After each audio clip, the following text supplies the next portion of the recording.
Hello everyone, এটা কোনো ভর্তা না, এটা একটা শাক। সত্যি অনেকটা টেস্ট লাগে। আমি আগে কিন্তু শাক খেতে একদম ভালোবাসতাম না।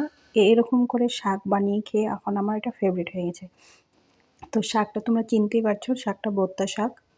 যারা যারা না চিনো দেখলেই বুঝতে পারবে। তো এটা বোত্তা শাক। এটা আমি রসুন, কাঁচা লঙ্কা, লবণ দিয়ে আমি এটাকে পুরো সিদ্ধ করে নিব, মানে কম আঁচে। বেশি আঁচ দিলে পুড়ে যাবে। তো এটাকে ভালো করে সিদ্ধ করে শুকিয়ে নিব।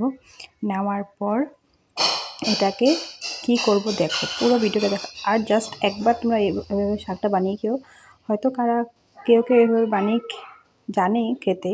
আর যারা যারা না জানে তাদের জন্য বলছি, যারা যারা শাক ভালোবাসে না, শাক খেতে চায় না, এভাবে শাক একটু ট্রাই করো। তো খেয়ে বলবি যে কতটা স্বাদ লাগে। আমি নিজে আগে শাক খেতে ভালোবাসতাম না, এখন আমার শাকই মানে ফেভারিট হয়ে গেছে। শাক ভালো লাগে খেতে। তো এইভাবে আমি একটু সিদ্ধ করে নিয়েছি, কাঁচা লঙ্কা নিয়েছি। তো এটাকে আমি পেস্ট করে নিলাম। তো পেস্ট করে ঠান্ডা করার পর এটাকে পেস্ট করে এখন এটাকে নাড়াচাড়া করব। তো আমি সোমবারে কিচ্ছু দিব না, জাস্ট তেলের মধ্যে আমি এটাকে দিয়ে দেবো। এখানে একটু নুন আর একটু হলুদ দিয়েছি, আর অল্প চিনি দিয়ে দিবে।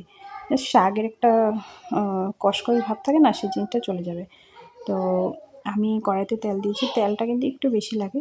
তো এখানে তোমরা রসুন সম্বারও দিতে পারো। আমি রসুন সম্বার দিই নি, যেহেতু আমার শাকটা এক্সট্রা করে আমি রসুন দিয়েছি অনেকগুলা।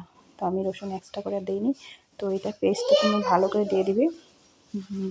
দেওয়ার পর তারপর ভালো করে নাড়াচাড়া করবে। অনেকটা মানে নাড়াচাড়া করতে লাগবে।